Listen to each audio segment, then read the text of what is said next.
हमारे हिंदू धर्म में भगवान शिव का अत्यंत महत्व है। सब भक्त अपनी अपनी श्रद्धा से उनकी पूजा करते हैं। हर एक दिन हम शिव नाम का जप करते हैं। पर ऐसा क्या है कि सावन का महीना शिव पूजा के लिए विशेष महत्वपूर्ण है? क्या आप जानते हो कि पवित्र श्रावण की शुरुआत कब और कैसे हुई? आइए जानते हैं।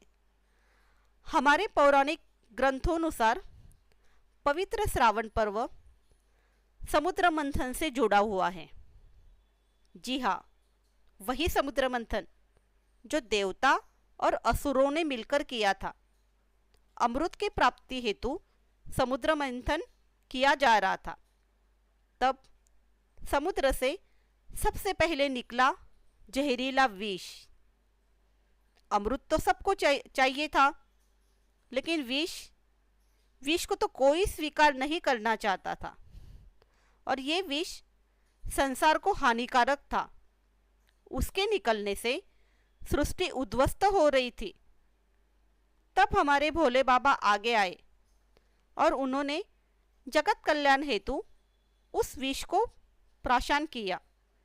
तब माता पार्वती, उनकी अर्धांगिनी, उन्हें महादेव की चिंता हो रही थी। वो तो आदि शक्ति है, कुंडलिनी शक्ति है। संसार के प्रत्येक जीव में जो गति है वो आदि शक्ति ही है।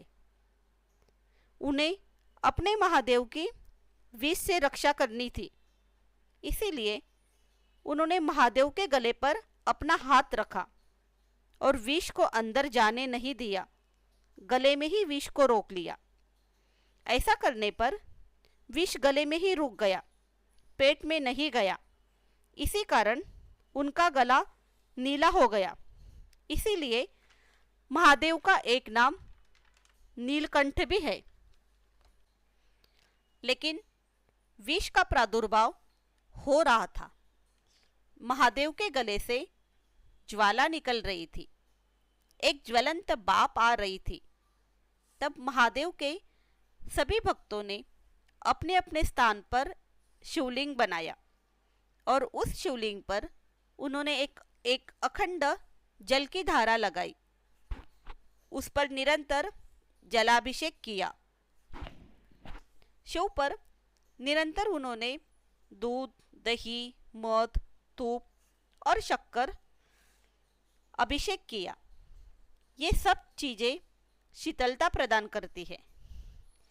इसके निरंतर शिवलिंग पर अभिषेक के कारण महादेव को शीतलता का आभास होने लगा।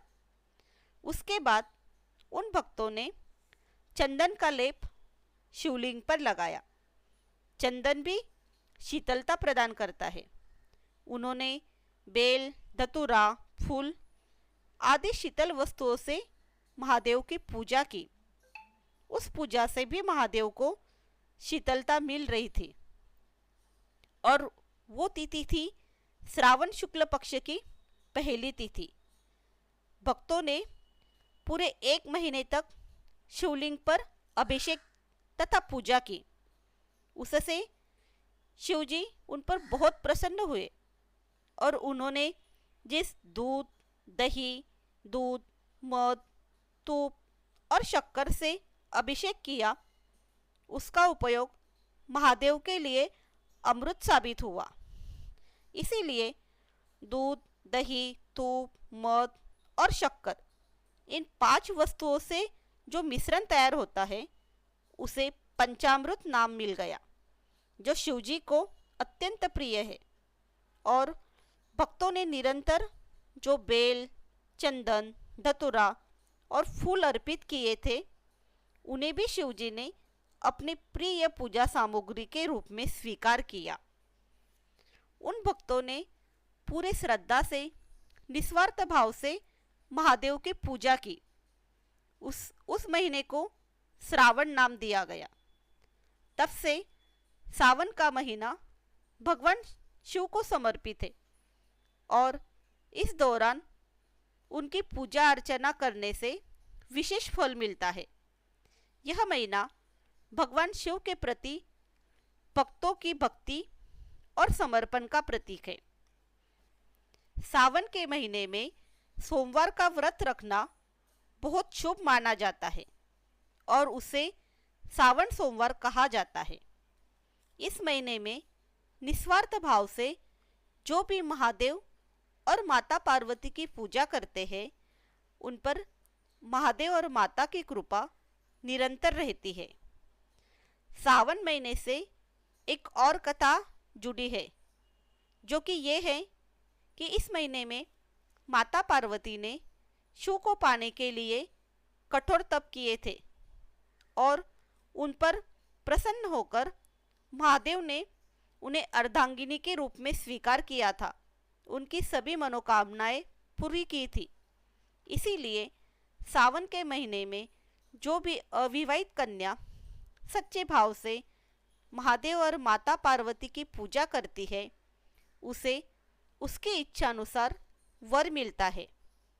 सावन के महीने में शिव नामावली का अत्यंत महत्व है। उसकी लिंक डिस्क्रिप्शन में है, उसे अवश्य सुनिएगा। सावन के महीने में भगवान शिव की कृपा से भक्तों की सभी मनोकामनाएं पूर्ण होती है। उसी प्रकार आपकी भी सभी मनोकामनाएं पूर्ण हो। अगर आपको हमारी वीडियो अच्छी लगी हो और आप ऐसे ही कुछ और जानकारी जानना चाहते हो, तो प्लीज़ हमारे चैनल को लाइक करिए, सब्सक्राइब करिए और शेयर करिए।